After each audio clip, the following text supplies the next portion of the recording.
Bem, amigos da Psicursos, vamos abrindo mais um encontro do nosso Clube do Livro. Né? Se somarmos todas as páginas que a gente já leu até agora, né, é para a gente ficar orgulhoso, né, com uma ajuda, né, quando a gente engrena assim nas leituras. Então, estamos aqui abrindo mais um encontro do nosso Clube do Livro para promover a Psiclin e a Psicursos, para promover o comportamento de leitura e para promover o livro, e no caso estamos aqui na DBT aplicando a terapia comportamental dialética, né, um guia prático. Então vou iniciar hoje promovendo a Psiclin e a Psicursos, lembrando rapidamente aí do curso Exercícios Clínicos para Coleta de Dados e Intervenção. Tá? Vamos iniciar uma turma, né, no final do mês agora e todas as quartas-feiras, né, do mês de novembro, né, para a gente poder falar um pouquinho sobre essa estratégia de coleta de dados e de intervenção clínica, além da entrevista, né, um recurso a mais para psicólogos. Mas, na verdade, o que eu queria promover hoje aqui é a Psiclin, além de psicólogos clínicos, né, supervisionados nessas perspectivas que a gente vem falando aqui no Clube do Livro, em outras também, que a gente vai falar mais para frente. Nós temos também aqui na Psiclin neuropsicólogos. Tá? O neuropsicólogo ele é um profissional que agrega, né, conhecimentos tanto da neurologia quanto da psicologia, um campo de interface, né, dessas duas áreas, para poder diagnosticar de forma mais precisa, acompanhar e tratar distúrbios que afetam através do prejuízo no sistema nervoso, através do prejuízo no funcionamento cerebral, né, essas coisas acabam afetando cognições, emoções, personalidade, comportamento, entre outras coisas. Né, então temos aqui na Psiclin neuropsicólogos para ajudar. Quem precisar, só entrar em contato aqui com a gente. O contato da Psiclin, né, está aqui no nosso WhatsApp do Clube do Livro. Também estamos nas redes sociais, né, no Instagram, Psiclin_DF. Tá? Ou entre em contato comigo também, a gente resolve, né, encaminhando direitinho aí.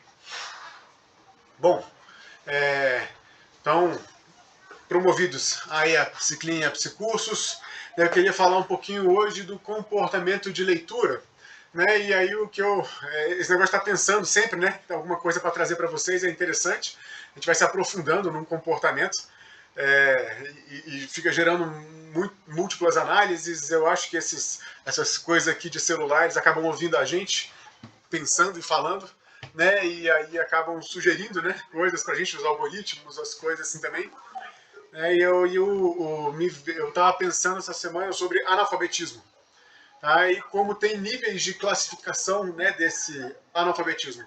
Um analfabetismo total, um analfabetismo funcional, né, que é aquela pessoa que consegue ler e escrever, né, o próprio nome, por exemplo, assinar o próprio nome, ou pelo menos reproduzir as palavras ali, mas não consegue muito mais, né, do que isso, ali em termos de aprofundamento. Né?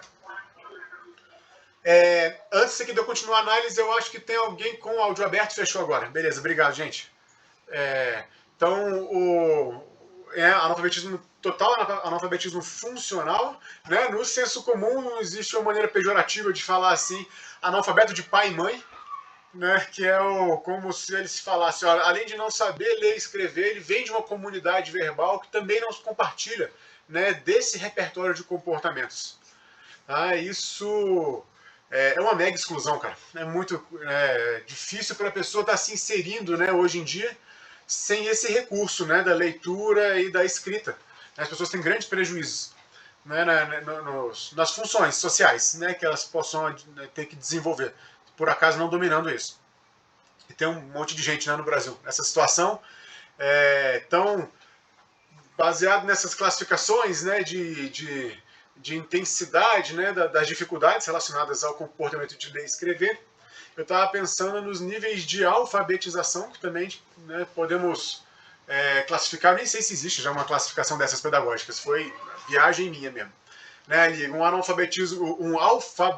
alfabetização funcional apenas, né, a pessoa reproduz palavras, tá, mas sem um profundo entendimento do que está sendo repassado ali, né, ela consegue se adaptar minimamente, né, a viver com essas condições, vai ter algum prejuízo, claro, principalmente nas funções mais complexas, mas ela consegue se adaptar, né, ali, pessoas que às vezes dominam outras áreas, né, da vida de maneira mais especializada, mas nessa, por exemplo, não dominam muito, né, fazem o mínimo necessário. Tem aquelas pessoas que podem dominar a leitura e a escrita em várias línguas, né? Aí não, esses níveis de alfabetização não seria necessariamente uma hierarquia, né? Tá pensando mais áreas diferentes, né, de domínio desse comportamento. Por exemplo, línguas estrangeiras ou comunicação com outros códigos, né, e tecnologias, assim, código Morse, Braille, né, para cegos estarem lendo com os dedos, né, e enfim, em maneiras complexas assim, né, da gente estar pensando o repertório de comunicação que vai além só de olhar um símbolo num papel, né, ali e voltar. Tem aquelas pessoas que têm um nível de interpretação muitíssimo avançado, sabe, assim, são muito destaques, tá, ele, sei lá, na matemática, né, um Stephen Hawking da vida, né, aquele cientista da cadeira de rodas, por exemplo, né, e o cara que tinha um domínio, né, daquela parte, uma compreensão de algumas coisas matemáticas assim muito avançada, tá, coisas que as pessoas levavam às vezes dias ou semanas, né, fazendo, ele fazia numa velocidade incrível. Ou pessoas que têm a capacidade de interpretação para né, seja no ponto de vista profissional, para processos jurídicos, ou para livros filosóficos, ou para outras coisas assim, né, muito avançada também. São pessoas que vão se destacando, né, nesses níveis de alfabetização. Né, são pessoas que já estão em outro patamar. Você vai conversar com as pessoas e você vê, né, que você tem muito mais a aprender do que a entregar, em termos de conhecimento, né, com essas pessoas. Né? E que para estar adquirindo, né, esse repertório profundamente, como essas pessoas conseguiram, é muito importante treino. Né? Excelência é repetição. Né? Excelência não é um lugar, né, uma referência num ponto, né, ali onde você vai chegar eventualmente, um destino. Né? Excelência é repetição, repetição, repetição, repetição, né, que vai aprimorando, né, esse tipo de comportamento. Quantidade de leitura é fundamental, né, para você estar lendo cada vez mais rápido. Né? Leitura dinâmica, né, outro recurso, técnica, né, comportamental ali para você estar lendo com... Tem a leitura diagonal, que ela é rápida, mas menos eficiente, e a leitura dinâmica, né, que é muito eficiente. E tem também, boa noite, tem também uma leitura, enfim, da quantidade de leitura, né, perdi um ponto de raciocínio, mas a qualidade da leitura também é muito importante, né, o que você está lendo. Leia menos tweets, WhatsApps, e assim, algumas notícias, é claro, mas talvez não tantas assim, né, e leia mais livros, né, acho que talvez seja mais interessante nessa construção que a gente está comentando aqui nesse momento. Uma variedade também de leitura é importante, não focar só numa única coisa, para você ter uma compreensão mais ampla e estimular várias áreas ao mesmo tempo, né, ali do cérebro.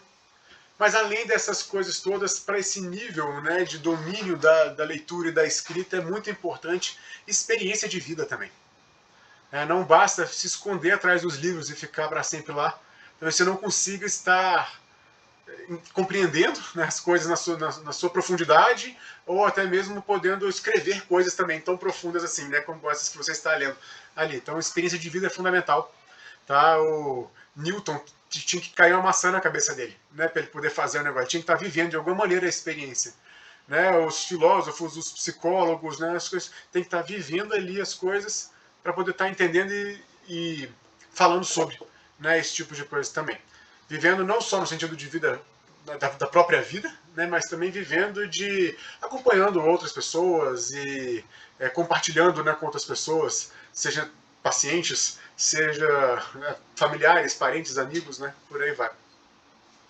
Então, você desenvolvendo, né, profundamente esse comportamento, você caminha para se transformar num serial reader. Aquele leitor em série. Do mesmo jeito que tem um assassino em série, né, tem um leitor em série, popularmente no Brasil conhecido como traça de livro, tá, que é aquela pessoa que lê bastante. Né? São pessoas geralmente com poucos amigos e desantenado de eventos de massa, tipo reality shows, né, ou coisa assim, porque eles estão muito dedicados, né, à arte da leitura ali. Então tem menos gente, né, que compartilha dessa arte da leitura. Clubes do livro assim são oportunidades para a gente estar conversando, né, com pessoas que estão nos acompanhando no mesmo conteúdo, né, porque a maioria está assistindo, né, ali, os Big Brothers da vida, né, ali, entre outras coisas assim na televisão. E essas traças de livros são também pessoas altamente inteligentes, né, justamente por essas características que a gente colocou de desenvolver o repertório de leitura e de escrita, né, de forma bastante avançada, né, tanto na quantidade quanto na qualidade.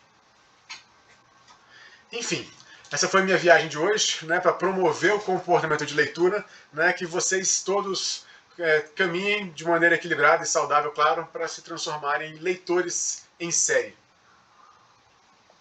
Pessoas que leem, né, compulsivamente dentro de uma perspectiva saudável, é claro.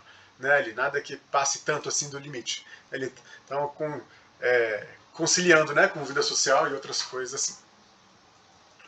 Enfim, vamos lá. Promover agora, por último, DBT, capítulo 2. Né, desenvolvendo a formulação de caso e o plano de tratamento. Né, é o título desse capítulo. É um capítulo bem interessante. Eu gosto bastante desse guia, né, da DBT. Eu acho ele muito didático, assim como o da FAP também. Acho ele muito didático, a forma como ele vai colocando a parte conceitual e apresentando os casos, né, que ela vai trazendo, a autora. E aqui, então, eles colocam, né, a ideia de crise tem a ver com desorientação. Né, a pessoa fica desorientada, perdida, né, em crise. Ela faz coisas que são muito diferentes do padrão comportamental dela. Né, e as pessoas estranham, né, chocam as pessoas, elas estranham, enfim. Então, essa ideia de desorientação. Então, né, a formulação de caso é a bússola do psicólogo para lidar com isso. Tá? É um mapa, uma bússola, né, um caminhar na neblina, que é a analogia que ela usa, bem interessante. Né? Na neblina, você está caminhando para frente. Né? Você está com a sensação de que vai chegar no seu destino, mas não dá para ter certeza. Porque está tudo meio, né, com a neblina, você continua caminhando, né, para algum lugar, mas não dá para ter certeza. Então a bússola, né, um mapa ou a formulação de caso, ela é importante para ajudar a caminhar na neblina. Tá? Então a formulação de caso é um processo ativo, né, de orientação do psicólogo, do paciente, da relação terapêutica, para poder ajudar a pessoa, né, a lidar com aquela situação.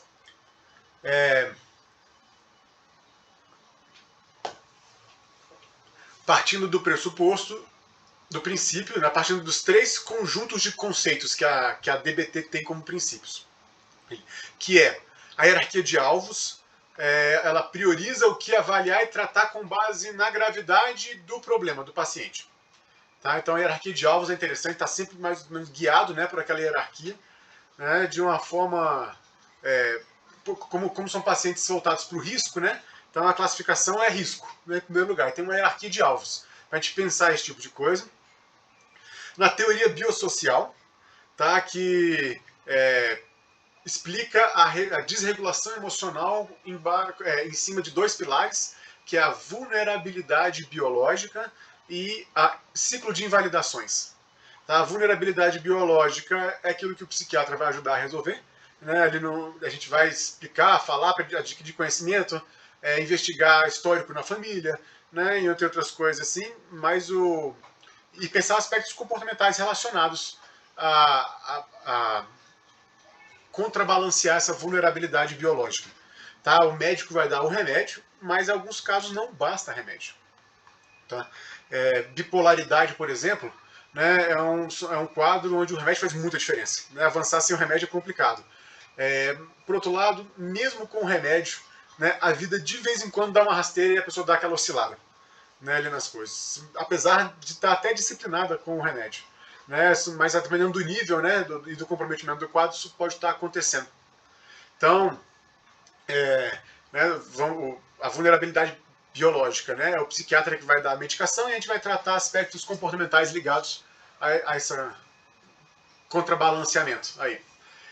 E o ciclo de invalidações. Né, vamos passar a validar, a preparar a rede de apoio para lidar com isso e aí fazer todo o processo de treinamento, né, ali disso. Bom, comportamentos-alvo primário e secundário são prováveis consequências da desregulação emocional, tá? Por exemplo, um quadro dissociativo, no meio da desregulação emocional. Tá? Ou esses comportamentos alvo primário e secundário funcionam como soluções do paciente para o problema.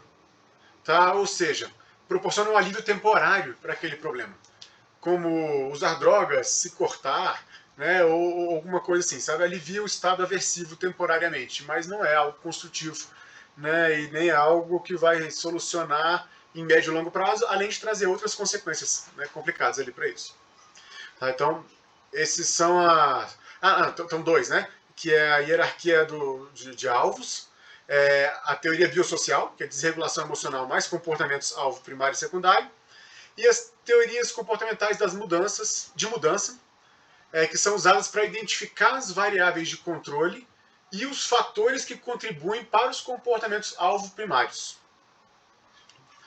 De desregulação emocional e invalidação, os déficits de habilidades específicas dentro de cada caso, as respostas emocionais condicionadas são problemáticas, né, que vêm com muita intensidade, acabam atrapalhando uma ação alternativa naquela mesma situação repetida, e contingências ou fatores cognitivos que estão, por acaso, acompanhando ali aquele momento. Tá?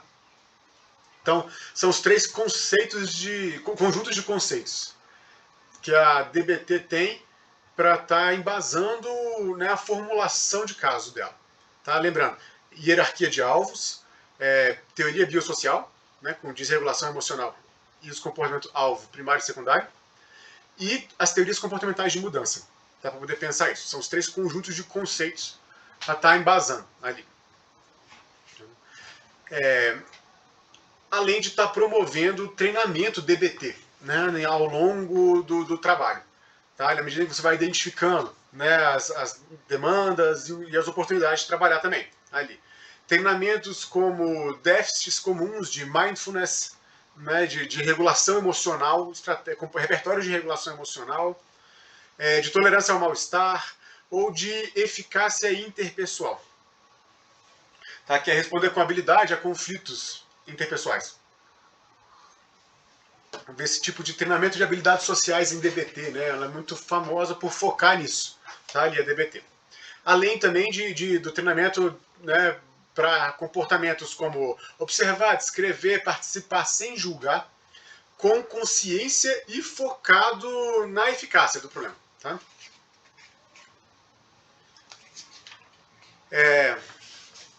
A autora traz 3 cases dela, né, para esse capítulo aqui da gente, né, que é a Samantha, Joelle e Manny.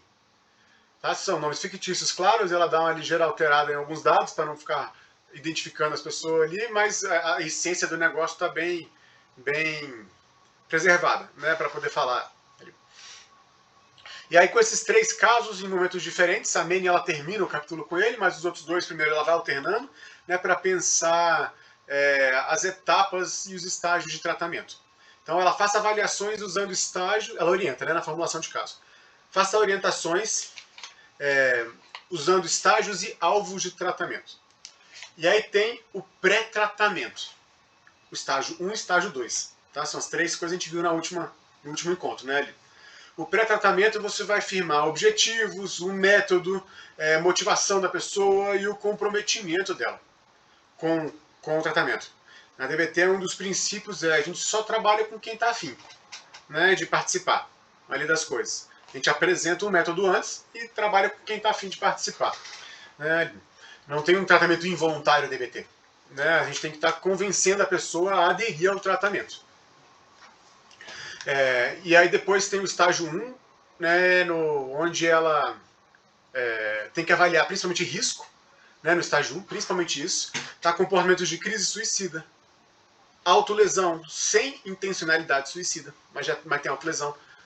A autolesão pode ter como consequência, no curso Intervenção em Crise, que eu vou lançar ano que vem, né, aqui pela Psicursos, a gente vai começar aqui por esses exercícios clínicos, né, para coleta de dados de intervenção, e ano que vem vamos ter outros cursos, um deles vai ser essa Intervenção em Crise.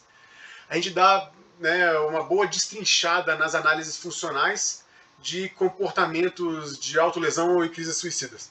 É muito interessante a gente ver, né, as consequências que mantêm esses comportamentos. Tanto a pessoa acaba se automutilando no sentido de regulação emocional, ela sente uma dor e um alívio, né, ou muda um pouco os sentimentos relacionados àquilo, ela fica menos sob controle das contingências de dor emocional, digamos assim, e passa a ficar mais sob o controle das contingências de dor física, né, que às vezes é um alívio para o estado dela, apesar do risco que esse comportamento possa desenvolver, né, essa é uma das consequências que mantém esse comportamento.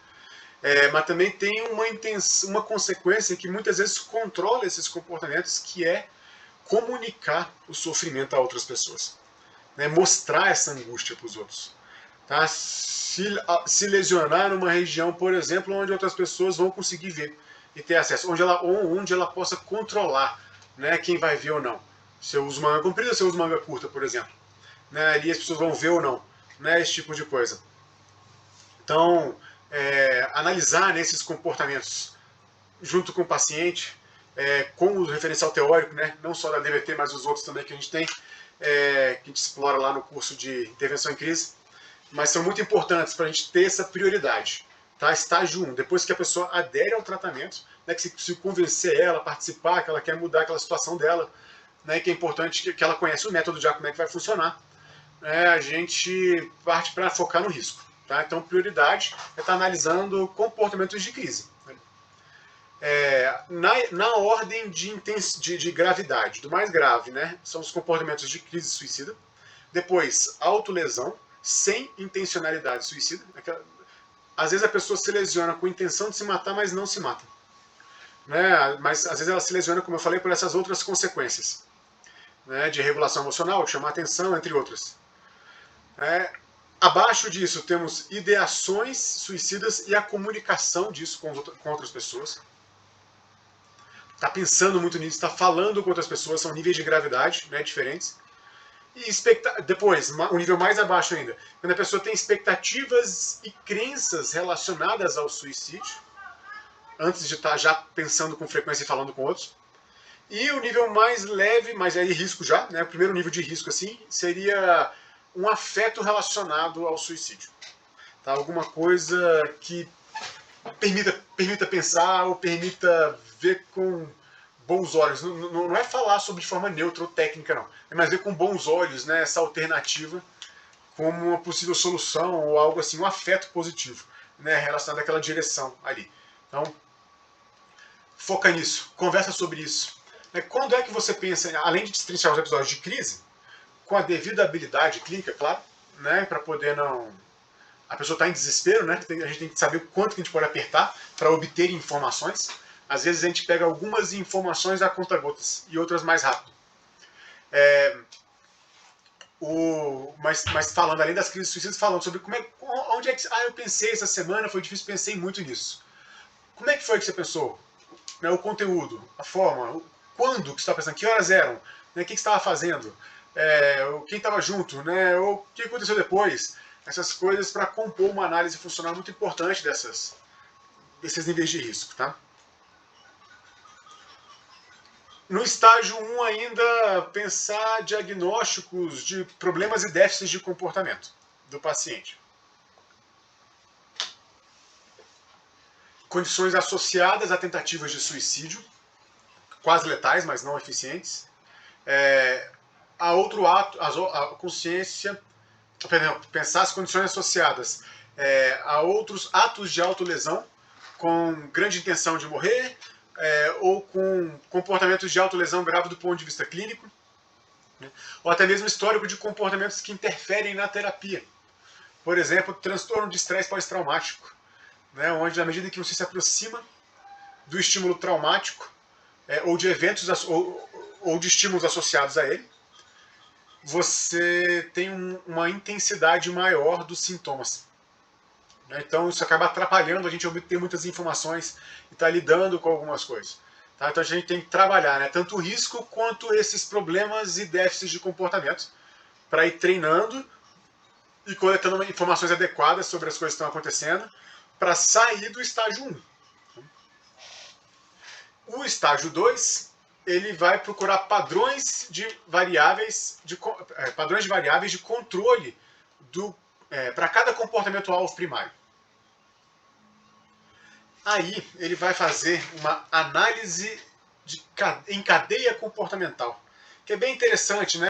Ele põe alguns gráficos assim, ó, tá vendo aí? Né, alguns gráficos assim com um monte de bolas, né, e setas e coisas, para pensar o encadeamento de respostas que vão levando à desregulação emocional, né? Ou seja, que vão levando para a crise.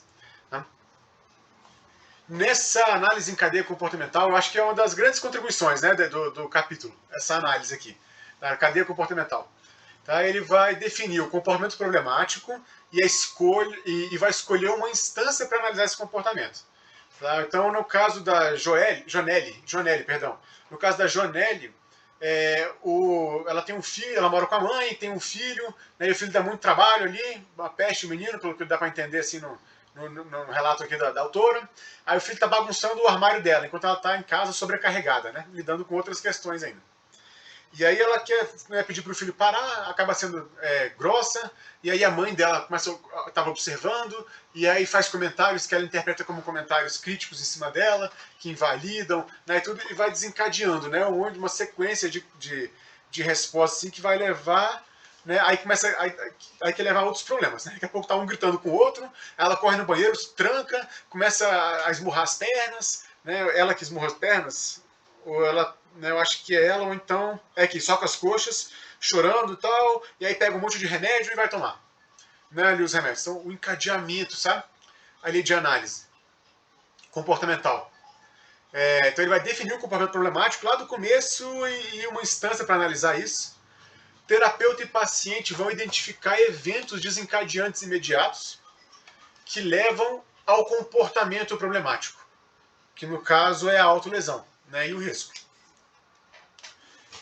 E aí, quando ele pode interferir, né, nessa cadeia de comportamento, onde é o ponto mais fácil de estar interferindo, né, como interferir em vários momentos diferentes, porque nem sempre a gente diagnostica as coisas a tempo, né, a gente mais na frente, mas pensar isso.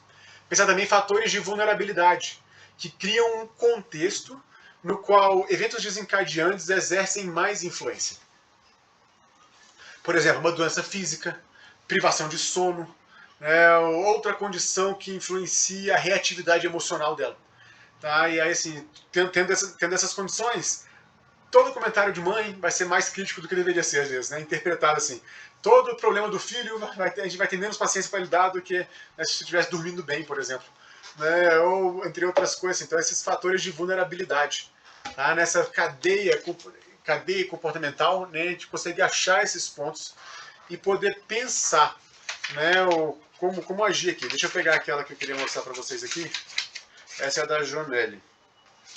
Né, então tem o problemático, o não problemático e a alternativa preferida. Né, porque aí ele consegue botar aqui, por exemplo, com cores diferentes. Né, o problemático, não problemático, e a alternativa é esse pontilhado aqui, ó. Né, que seriam algumas alternativas de mindfulness, regulação emocional, treino de assertividade, né, entre outras coisas assim, sabe? Para poder pensar soluções ali. Então, nesse estágio 2 também, além da análise desse encadeamento de respostas, a gente vai pensar as respostas emocionais condicionadas. Tá? Principalmente para quem tem histórico de violência, né? Transtorno de estresse pós-traumático e outras condições parecidas, a gente tem um nível de reatividade emocional muito grande, que já foi condicionado ao longo do tempo. Tá? Então, um comentário invalidante nunca é um comentário invalidante.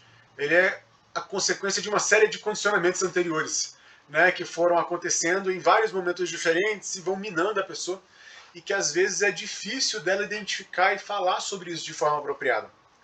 É difícil até de botar as cartas na mesa com o parente, por exemplo, que faz esse tipo de coisa, e tá falando, olha, fazemos isso um com o outro, precisamos mudar. Né? Que tal se a gente agisse diferente? Né? Não seria bom para mim, para você? Enfim, outras coisas assim. Então, trabalhar essas respostas emocionais condicionadas, as contingências problemáticas também, nesse estágio 2, como essa autolesão comunicando angústia. Tá? Já não é mais uma autolesão com risco suicida. Né? É uma autolesão, como eu falei, tanto para regular as emoções, que existem outras maneiras melhores de fazer isso, mas é o que a pessoa tem, às vezes disponível no momento, em termos de repertórios comportamentais dela, mas também em termos de comunicar aos outros. É difícil chegar para alguém quando você não tem um histórico de intimidade desenvolvido anteriormente, quando você está, às vezes, com um vínculo não tão fortalecido com a pessoa, ou quando você não tem um repertório comportamental para identificar isso, organizar as ideias e falar. Estou passando por um momento muito difícil. Estou com a cabeça cheia de minhoca. Não estou batendo bem. Preciso de ajuda. Como é que a gente faz para lidar com isso? Você conhece alguém? Você já fez alguma coisa a respeito disso? É difícil colocar em palavras assim, sabe? E aí as coisas vão escalando, quando você não tem esses repertórios de comunicação, principalmente, além desses outros de regulação emocional e tal, para lidar com a situação. Então, nessa segunda etapa também vê as contingências problemáticas, os processos e conteúdos cognitivos problemáticos. Tá? A gente busca encontrar interpretações alternativas. Nesse caso da Jonelle, que a autora fala que ela fala, minha mãe falou uma coisa, me invalidando, me criticando, tal. O autor até coloca, que em algum momento ele tem a impressão de que a mãe falou de boa, botando assim em outras palavras, a mãe falou de boa, tá? Tentando às vezes amenizar uma situação ou lidar assim, mas a gente não tem certeza disso. Então a ideia não é confrontar diretamente isso, mas propor, vem cá, existe a possibilidade de, ao invés dela ter falado isso, porque ela queria te cutucar, e mais uma vez, espizinhar você, ou pisar em cima, ou coisas assim, que algumas pessoas sádicas fazem, umas com outras, existem essas pessoas no mundo, a gente também não pode excluir essa possibilidade. Mas ao invés disso, existe a possibilidade de ela ter falado isso com uma boa intenção, de querer ajudar. Mas como assim? Não sei, às vezes pensando assim, se ela queria, de repente, tirar o menino de perto de você e ajudar ele, quando ela pega a criança e fala, não, sai de perto da barra, sai da barra da saia da sua mãe. Será que ela não estava criticando o menino, ao invés de criticar você?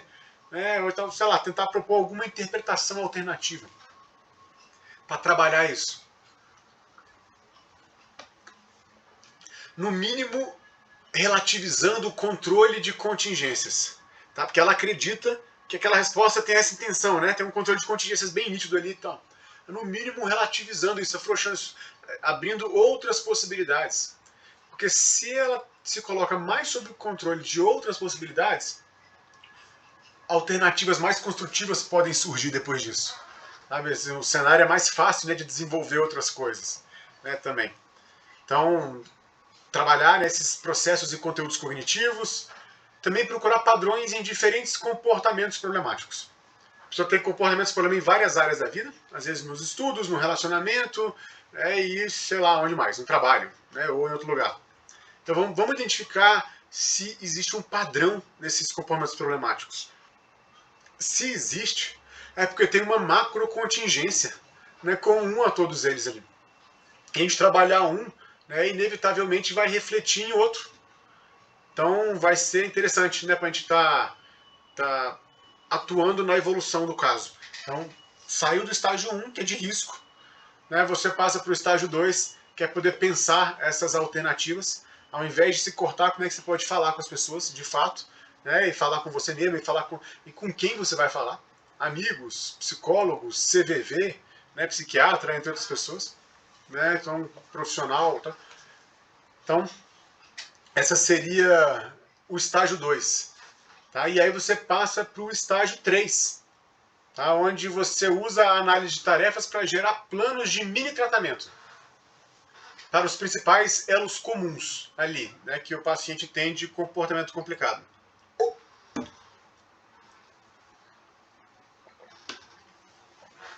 No exemplo da Jonelle,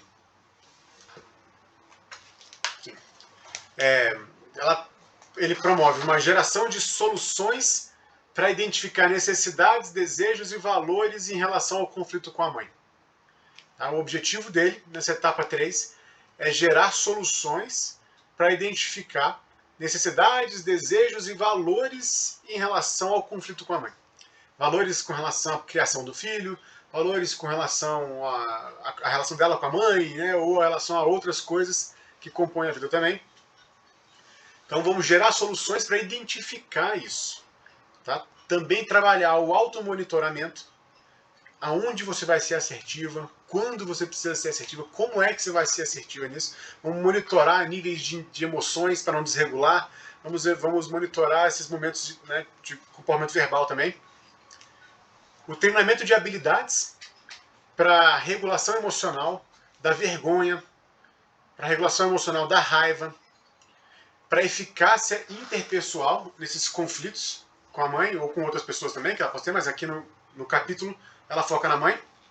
E para aceitação radical, que ela diz que a Joanelli não aceita né, que ela tem uma vulnerabilidade biológica, que ela desregula emocionalmente, que ela tem algumas dificuldades que ela precisa enfrentar. Então, uma invalidação muito grande né, para isso. Também, né, outro exemplo né, de mini tratamento nessa etapa 3 que ele dá é a exposição imaginária. Vamos reduzir o desconforto né, de estar se expondo a situações vergonhosas, por exemplo. Então vamos imaginar a situação antes. Né? Como é que você pode estar imaginando isso e diferentes cenários para enfrentar a situação, como os outros reagiriam, como é que você pode reagir. Tá? E trabalhar a modificação cognitiva também, tá? De algumas crenças, regras ou atitudes né, que ela possa ter que ajudem na busca de soluções mais eficazes ali para ela. Ele dá um exemplo também aqui, não vou lembrar agora com quem é, né? Esqueci de anotar aqui quem foi que deu esse exemplo de um diálogo aqui no final, achei, deixa eu ver,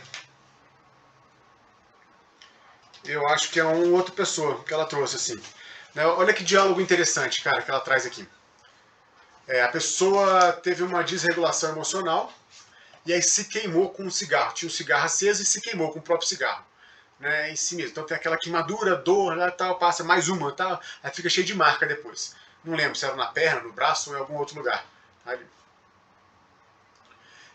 E aí ela está tentando conversar com ela sobre por que ela fez isso, né? E ela disse que foi bom ter feito isso e que funcionou e tudo. Então ela minimiza né, coisas como a queimadura nem foi tão ruim dessa vez. Tá? Então, para acentuar as contradições inerentes à resposta do cliente, né, para esse tipo de situação, que é uma fala de alguém que não está equilibrado, se autolesionando, querendo minimizar a coisa e aceitar ali, né? Aí, para querer minimizar isso, ele coloca assim o terapeuta. Então, está dizendo que se visse alguém sofrendo, digamos, sua sobrinha, se ela estivesse se sentindo tão mal quanto você na noite em que você se queimou, tão devastada pela decepção quanto você naquela noite, você queimaria o braço dela com um cigarro para ajudá-la a se sentir melhor? Olha que pergunta, né? Forte assim. Aí fala, não, eu não faria isso. Ele responde assim. Aí o terapeuta, por que não? Uai, eu simplesmente não faria isso. Aí o terapeuta, entendi, mas por que não? Quer dizer, veja, ele faz com ele, mas não faz com o outro. Né? Ele quer denunciar esse raciocínio incoerente para poder quebrar esse controle de contingências. Aí o cliente diz, eu a confortaria e faria outras coisas para ajudá-la a se sentir melhor. Aí o terapeuta, mas e se ela tivesse inconsolável, nada a fizesse se sentir melhor? Além disso, você não a queimaria tanto? Além disso, você não a queimaria tanto. Né? Porque ele falou, não foi tão ruim dessa vez, né? Além disso, você não a queimaria tanto. Aí o cara responde, eu não faria isso, não dá certo, eu faria alguma coisa, mas não isso. Aí o terapeuta, interessante, né? Se a pessoa você faz com você mesmo, ela não faz com os outros. Então é porque não é bom o negócio. Veja, o tipo de diálogos para você estar quebrando o controle de contingências importantes para você estar avançando. Tá? Achei bem ilustrativo né, esse diálogo. Até aí depois, logo no seguinte, né, ele termina esse caso e ele vai falar do Manny, que é o último caso que ele traz. O Manny foi internado numa clínica tá, por algum episódio de risco que eu não estou me lembrando aqui agora, não sei se ele fala, não é aqui. Mas ele foi internado né, lá para lidar com as coisas. Ela tem um diálogo de algumas páginas, né, são poucas não. Né, deixa eu ver aqui quantas. É que ela transcreve o diálogo, né? 1, 2, 3, 4, 5, 6, 7, 8, 9, 10, 11, 12, 13. 13 páginas de diálogo que ela transcreve, tá? Que na interação ali com o paciente, que acabou de ser internado, e ela representa nesse diálogo pré-tratamento, a etapa de pré-tratamento. Ou seja, é muito foco em motivação para o tratamento e no contrato terapêutico. Da DBT, de como é que funciona, né, quais são os princípios, você não pode se autolesionar, se machucar, né, se colocar em risco e tal. É um paciente que chega muito desiludido porque teve problemas foi buscar tratamento. E aí tentou autolesão de novo, com intenção suicida, e a terapeuta anterior disse que não aceitava trabalhar assim, nessas condições. Né, que ela estava tentando ajudar e ele faz isso com ele e ela fica nessa situação. Então, não aceitou isso. E aí ele chega questionando, você vai aceitar ser minha terapeuta? Porque a outra desistiu de mim, né? E como é que é isso que a outra desistiu de você e tal? E eles começam a conversar sobre esse tipo de coisa, né? Até firmar, né, uma posição dele de que ele vai pensar se aceita ou não, tá vendo? Termina assim, tá? A sessão. Ela vai conduzindo ele para dizer o sim, eu vou aceitar, né, me tratar, buscar essas condições. Ele não firma esse contrato, né, no começo, mas no final ele está claramente mais amolecido nessa direção do que no início. Então, às vezes a gente tem alguns casos muito difíceis como esse, né, que leva tempo, cara, para você passar do pré-tratamento, não é nem chegar lá e falar das coisas, não. Passar do pré-tratamento. Né? Esse é um tipo de paciente... Aí ela coloca, então tá, você pensa direitinho e tal, daqui a 2 dias eu volto e pergunto para você de novo. Tá, como é que tá a intenção, mas eu tô comprometida para te ajudar, eu acho que a gente consegue trabalhar junto, né? Ela coloca de forma bem motivacional essa entrevista, né? Para ele aderir ao tratamento. Esse tipo de paciente é muito comum em clínica de internação, tá? Para reabilitação em saúde mental e drogas. Eu trabalhei numa clínica dessas e a gente tinha uma frequência grande, né, de casos assim, tá? Que você pegava em níveis diferentes. Alguns já assim querendo, né, resolver e sair dessa e falando das coisas mais abertamente, lidando. Outros ainda em etapas de pré-tratamento, onde ela tem que ficar argumentando e contra-argumentando e combatendo coisas, e aí faz uma analogia, e aí fala de um outro caso, e aí volta, tipo esse do cigarro, né, que a pessoa se queimou ali. Ela fica convencendo, né, mas a decepção, a pessoa, né, te causou essa decepção, aí ele puxa uma análisezinha de encadeamento de respostas, né, de cadeia comportamental ali, para poder entender outras condições associadas, as etapas, né, que levaram à desregulação emocional. A terapeuta dá uma validada, né, nessa hora ela começa a validar. Por que você fez isso? Então você fez isso para se sentir melhor. Né? Ela não ataca isso. Você não pode se sentir melhor fazendo isso com você mesmo.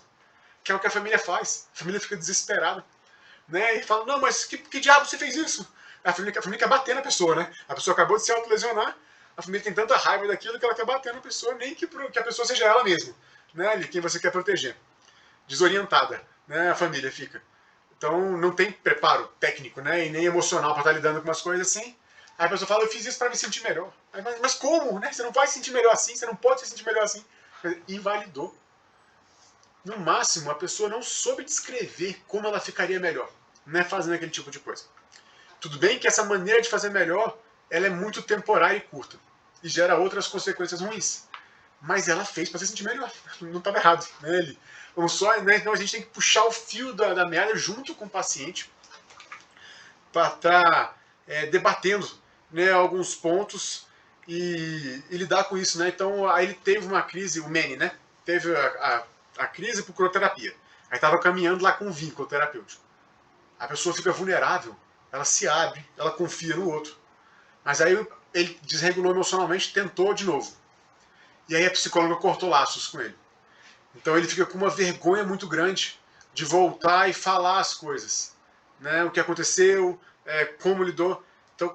Então falar sobre sentir vergonha e falar sobre continuar falando sentindo vergonha. Né? Então, de uma maneira que valide ele. Né?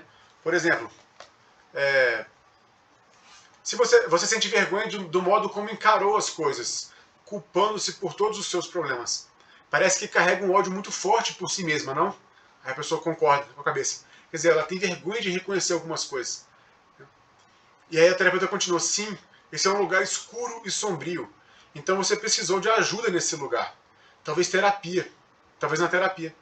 E aí você tomou uma overdose. Isso sim. Né? Aí ele começa, o que você tomou? Então ele busca, né, um pouco, não ficar focado na vergonha, nas dificuldades, mas falar sobre, romper um pouco isso. Né? Deixe-me resumir o que eu entendi até agora para ver se eu entendi, ok? A origem da sua tentativa de suicídio começou quando você perdeu tudo, não conseguiu ajuda e aí começou a sair do controle. Irritada, fazendo coisas que causaram arrependimento, as emoções ficaram tão intensas que você começou a retomar velhos comportamentos, certo? Falou, sim, né? Então você vai validando, né? E seguindo o raciocínio com a pessoa, ao mesmo tempo que você não está só validando, mas está seguindo um raciocínio para ela, conduzindo ela. Então, de alguma forma, quando as coisas ficaram difíceis e você não recebeu a ajuda que precisava, você não culpa a pessoa, sabe? Mas você coloca as coisas. E não recebeu a ajuda que precisava, passou a se odiar por ser um fardo, por ter esses problemas e tentar se matar. Como se quisesse poupar você e também outras pessoas. A pessoa, sim, né, ela está cada vez mais assim, né, validada e entendendo, né, as coisas. Então você veio parar aqui contra a sua vontade e as pessoas querem que você inicie DBT, certo? Aí a pessoa, sim, é isso, você me entendeu. Aí, então deixa eu me explicar como é que eu faço. Aí falou, né, do método, fala da importância do comprometimento, que só trabalha com alguém voluntário. Né, e aí a pessoa fala, ah, é legal, mas não sei. Ah, não, já não tem mais jeito. Não, pensa a respeito, vamos lá. Então ela deixa assim, né, para fechar esse primeiro encontro, né, com esse paciente chamado Manny. E aí a ideia não é forçar ele, porque o suicídio já é uma esquiva, cara. Né? Ele já não está lidando bem com a pressão. Né? Então ele se esquiva para lá. Então o lado é ruim para se esquivar. Mas as pessoas se esquivam. Né? Se ele tiver um repertório de esquiva mais elaborado, né, poderia ser mais interessante. Não precisava nem ser um repertório de enfrentamento, que seria o ideal. Tá? Mas um repertório de esquiva mais elaborado já seria mais interessante.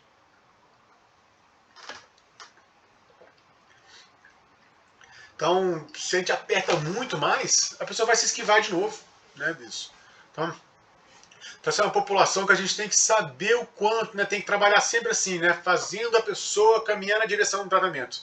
Né, forçar esse tipo de coisa, a pessoa vai ficar lá internada, tomando muito remédio, dopada, né, se ela conseguir sair, né, ou eventualmente quando ela conseguir sair, então ela vai voltar e viver todos aqueles problemas de novo. Então não é interessante, né?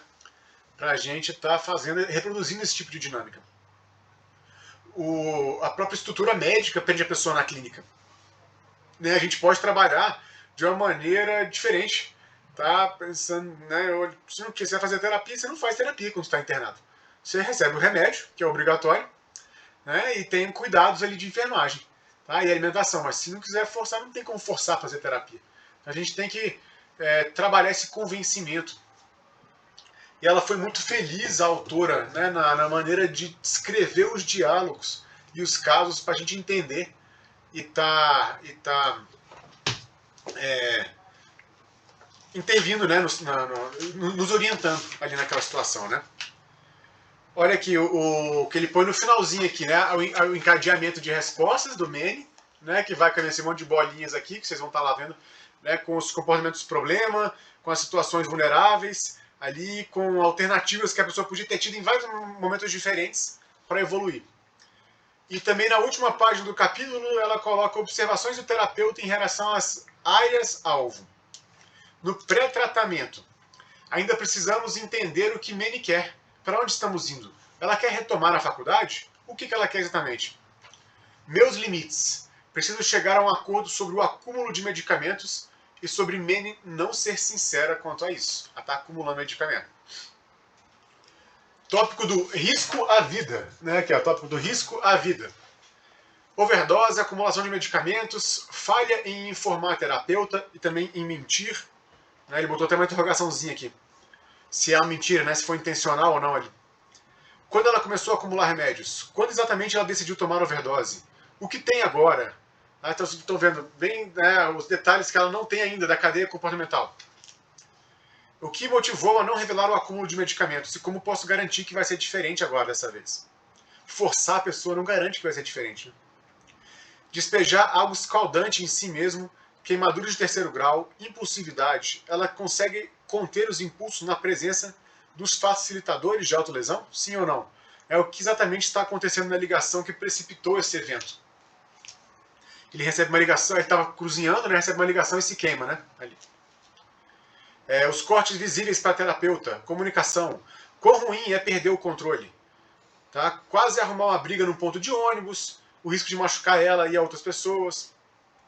E as invalidações, né? A culpa é sua, para de fazer os outros sofrerem, vergonha intensa. Né? Então. Aí o que interfere na terapia, aqui nessa parte aqui? A terapeuta anterior não quis retomar após tentativa de suicídio e também observei que a maneira da cliente falar sobre o sofrimento era incoerente com a angústia real que ela sentia. Tá? Interessante, tem gente que é assim. Tem gente que vai falar alguma coisa muito triste, muito dura e pesada e ri. Então ela, né, fica incoerente, o outro não capta a mensagem direito das coisas. Então ela fala e minimiza, né, ou fala de um assunto triste com expressões faciais que não são condizentes com aquilo. Qualidade de vida, tá? Dificuldade com a raiva, com a vergonha, verificar se é uma boa análise diagnóstica no prontuário hospitalar, ou se é possível que seja feita antes da alta, uma boa análise diagnóstica. E por último, déficit de habilidade, definitivamente possui dificuldades com tolerância ao mal-estar e de alguma forma não consegue obter a ajuda que precisa da mãe, da polícia, nem do terapeuta. Por quê? Então aí, ó, dessa maneira aqui, ele está ensinando como ela vai formulando o caso dela para orientar ela a lidar com o paciente. Adorei esse capítulozinho, né, de orientação. Na próxima semana a gente vai ver o capítulo 3 do livro da DBT, Estratégias de Mudanças. Tá? Vamos focar ali. Então primeiro tem, ó, no nosso sumário, né, as estratégias de mudança semana que vem. Depois, princípios e estratégias de avaliação. E o capítulo 5, posturas e estratégias dialéticas. Tá? Nossa sequência de encontros daqui para frente. Gente, obrigado pela atenção. Um beijo, abraços e até semana que vem, nesse mesmo horário e canal. Mensagens ali, falem comigo, nós vamos conversando. Valeu!